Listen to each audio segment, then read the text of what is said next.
Dear students, welcome to the today e-lecture of FOM Fundamentals of Management Unit 4th, which is based on the directing function of the management, lecture number 36. In lecture number 36 we will discuss components of direction कि direction के क्या क्या components होते हैं या क्या elements होते हैं। तो अगर एक क्वेश्चन आता है एलिमेंट्स ऑफ डायरेक्शन तो भी आपको यही आंसर लिखना है। तो directing is a very important function of the management. It is rightly called the heart of the management process as it is concerned with initiating action. Directing management का बहुत important function है क्योंकि यही वो function है जो कि action initiate करता है।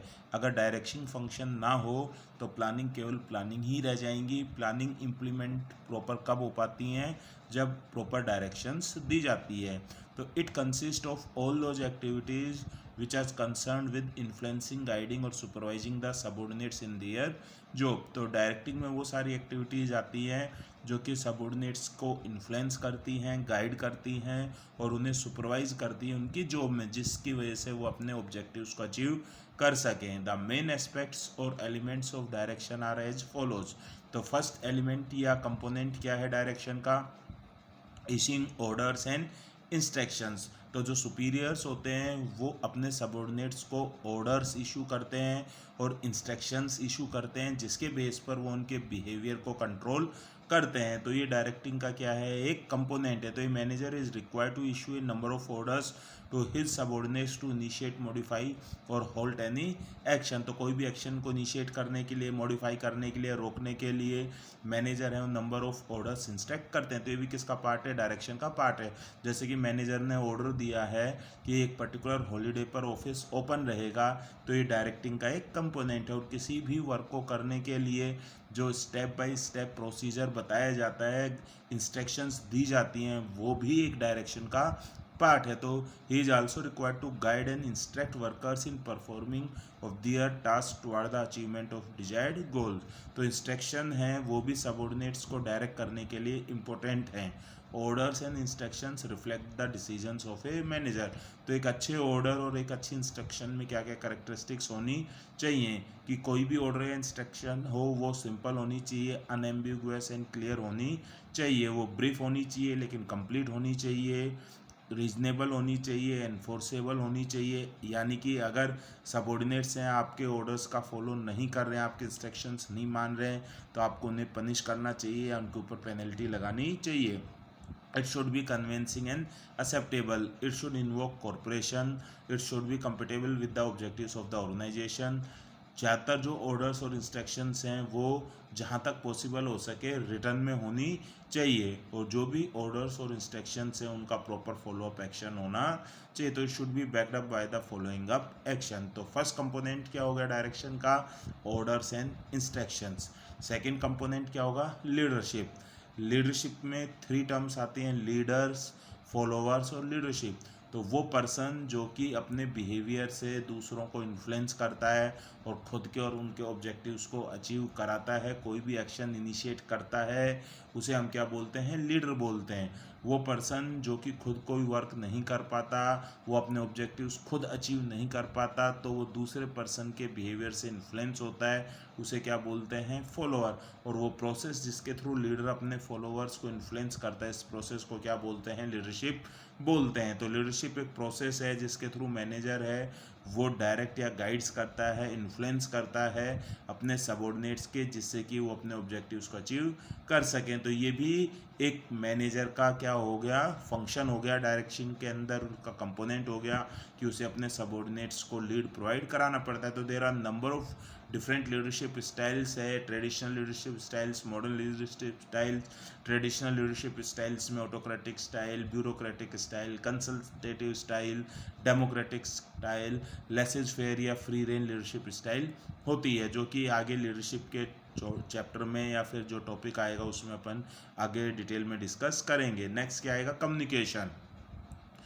लीडर को अपने सबऑर्डिनेट्स को ऑर्डर्स और इंस्ट्रक्शंस देने के लिए उनसे प्रॉपर कम्युनिकेशन करना पड़ता है. तो कम्युनिकेशन का मतलब क्या होगा? कम्युनिकेशन एक प्रोसेस है जिसके through information, idea, opinion, skills का एक्सचेंज होता है. किस किस के बीच में? सेंडर और रिसीवर के बीच में, तो उसे हम क्या बोलते हैं, कम्युनिकेशन बोलते हैं। तो communication is the means by which the behaviour of the subordinates is modified and change is effected in their action. तो जो कम्युनिकेशन है टू वे प्रोसेस होना चाहिए, यानी कि सुपीरियर से सबऑर्डिनेट और सबऑर्डिनेट से फीडबैक मिलना चाहिए सुपीरियर को, तो कम्युनिकेशन प्रोसेस क्या हो जाएगा, कंप्लीट हो जाएगा।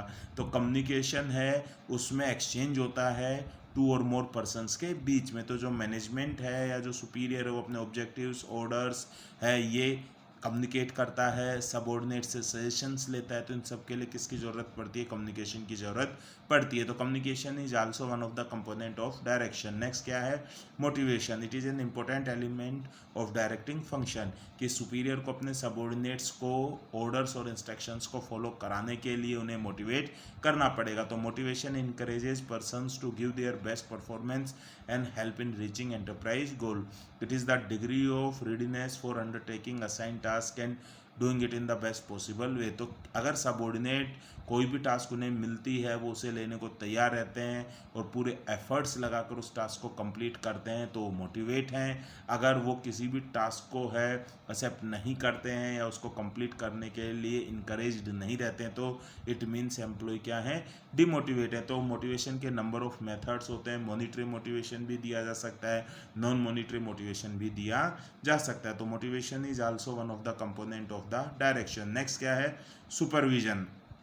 It consists of the process and techniques involved in issuing instructions and confirming that operations are carried as originally planned. Supervision का मतलब क्या होता है, to oversee the activities of the subordinates. तो ये सुपीरियर का एक डायरेक्शन के अंदर कंपोनेंट होता है कि वो अपने सबऑर्डिनेट्स को सुपरवाइज करे कि उन्हें जो ऑर्डर्स दी गई हैं, उन्हें जो इंस्ट्रक्शंस दी गई हैं वो उनको फॉलो कर रहे हैं या नहीं कर रहे। ऑफिस में है जो उनको टास्क असाइंड है, वर्क असाइंड है, वो उसी काम को ही कर रहे हैं या ओनली वो टाइम पास कर रहे हैं। तो जो टॉप लेवल्स हैं वो मिडिल मैनेजर्स को सुपरवाइज करते हैं, जो मिडिल लेवल मैनेजर्स हैं वो लोअर लेवल मैनेजर्स को सुपरवाइज करते हैं। तो supervision is also one of the function और कंपोनेंट और element of the direction. Next क्या है, कोऑर्डिनेशन। कोऑर्डिनेशन का मतलब क्या होता है, coordination is an orderly arrangement of group efforts to provide unity of action in pursuit of common purpose. The purpose of direction या directing is to get various activities coordinated for achieving common goals. तो direction का one of the component क्या है, coordination. Without coordination आप direction provide नहीं करा सकते हो, क्योंकि आपके ऑर्गेनाइजेशन में अलग अलग डिपार्टमेंट्स होते हैं, अलग अलग वर्क्स होते हैं। तो उन डिपार्टमेंट्स के साथ प्रॉपरली अलाइनमेंट करने के लिए आपको कोऑर्डिनेशन करना पड़ेगा। अगर आप उनके साथ प्रॉपरली कोऑर्डिनेशन करते हो तभी आप उनको प्रॉपरली डायरेक्ट कर पाओगे। तो coordination is also one of the component of the direction. तो कंपोनेंट्स कौन कौन से हो गए डायरेक्शन के, first issuing orders and instruction, second leadership, third communication, fourth motivation, fifth supervision और सिक्स्थ कोऑर्डिनेशन। अब नेक्स्ट अपन पढ़ेंगे स्टाइल्स ऑफ डायरेक्शन। तो फर्स्ट स्टाइल क्या है, कंसल्टेटिव डायरेक्शन। नाम से ही पता है, इन दिस मेथड जो टॉप मैनेजर्स होते हैं या सुपीरियर्स होते हैं वो consult with his subordinates concerning the feasibility, the workability and the extent and content of a problem before the superior makes a decision in issue A direction. तो superior या supervisor कोई भी ऑर्डर्स इंस्ट्रक्शंस देने से पहले अपने subordinates के साथ उसकी फीजिबिलिटी के रिगार्डिंग, उसकी एबिलिटी के रिगार्डिंग डिस्कशन करता है और उनसे कंसल्ट कर कर फिर फाइनल डिसीजन लेता है। तो इसे कौन सी स्टाइल बोलते हैं डायरेक्शन की, कंसल्टेटिव डायरेक्शन बोलते हैं। तो इसकी एडवांटेजेस क्या है, फर्स्ट है participation occurs on every level of the organisation. जो टॉप लेवल मैनेजर्स होंगे वो मिडिल लेवल मैनेजर से कंसल्ट करेंगे, जो मिडिल लेवल मैनेजर्स होंगे वो लोअर लेवल मैनेजर से कंसल्ट करेंगे। सेकंड क्या है, बेटर कम्युनिकेशन। कंसल्ट करेंगे तो जो सबऑर्डिनेट्स हैं वो सुपीरियर्स को अपने सजेशंस देंगे तो टू वे कम्युनिकेशन होगा, और when ever communication is two way it would be better communication. Next क्या है, लीस्ट रेसिस्टेंस फ्रॉम सबऑर्डिनेट्स। तो अगर टॉप मैनेजर्स हैं या सुपीरियर्स हैं कोई भी डिसीजंस लेने में सबऑर्डिनेट्स से कंसल्ट करते हैं तो सबऑर्डिनेट से रेसिस्टेंस है यानी कि अवरोध है वो कम से कम होता है। नेक्स्ट क्या है, it induces better motivation and moral. Subordinate से अगर कंसल्ट किया जाता है तो ये सबऑर्डिनेट का मोरल है वो इंक्रीज करता है और जो सबऑर्डिनेट्स हैं वो अपनी जॉब पे मोटिवेट होते हैं। लास्ट क्या है, it leads to better coordination and effective result. तो जब सबऑर्डिनेट से पूछकर कोई डिसीजन लिया जा रहा है तो इट मीन्स सबऑर्डिनेट्स उस डिसीजन में मदद करेंगे, तो उस डिसीजन को एक्शन में कन्वर्ट करने में हेल्प करेंगे। तो मतलब सुपीरियर और सबऑर्डिनेट के बीच में बेटर कोऑर्डिनेशन होगा और उसकी वजह से जो रिजल्ट है वो इफेक्टिव होगा। ऐसा नहीं है कि कंसल्टेटिव जो स्टाइल है डायरेक्शन की उसकी केवल एडवांटेजेज ही हैं, उसकी कुछ डिसएडवांटेजेस भी हैं। फर्स्ट क्या, इट इज़ टाइम कंज्यूमिंग। अगर सुपीरियर अपने सबऑर्डिनेट से कंसल्ट कर रहा है तो उसमें टाइम ज़्यादा लगेगा, तो जब हमें तुरंत कोई एक्शन लेना होता है तब हम स्टाइल यूज नहीं कर सकते। सेकंड क्या है, सबऑर्डिनेट्स में consider it their rights and prerogative to be consulted before a direction is given to them by their superiors। तो यहाँ पर अगर आप बार बार सबऑर्डिनेट से हर मैटर में कंसल्ट करोगे तो सबऑर्डिनेट्स ही अपना राइट मानने लग जाते हैं, विशेष अधिकार मानने लग जाते हैं कि सुपीरियर को कोई भी डिसीजन लेने से पहले मुझे कंसल्ट करना चाहिए। और लास्ट डिसएडवांटेज क्या है कि कई बार अननेसेसरी के आर्ग्यूमेंट्स होते हैं किस किस के बीच में, सुपीरियर और सबऑर्डिनेट्स के बीच में, जिससे कि जो टाइम है उसकी क्या होती है, वेस्टेज होती है। सेकंड स्टाइल कौन सी है, free range direction. The free rein technique encourages and enables the subordinate to contribute his own initiative, independent thought, drive, perspicacity and ingenuity to the solution of the problem। Simple सी बात है, अगर ये direction style use हो रही है तो उसमें जो सुपीरियर है वो अपने सबऑर्डिनेट्स को राइट देता है, इनकरेज करता है कि वो खुद ही इनिशिएशन ले, खुद ही डिसीजन ले, खुद ही अपने अकॉर्डिंग गाइडलाइंस को बनाए। The free rein technique of direction will probably show the best and quickest result if the subordinate is highly educated. तो अगर आपके सबऑर्डिनेट हाईली एजुकेटेड हैं, ब्रिलियंट हैं, ट्रेंड हैं, नॉलेजेबल हैं, उनको पता है कि उनको ये काम कैसे करना है, तो आप ये free rein direction style use कर सकते हो।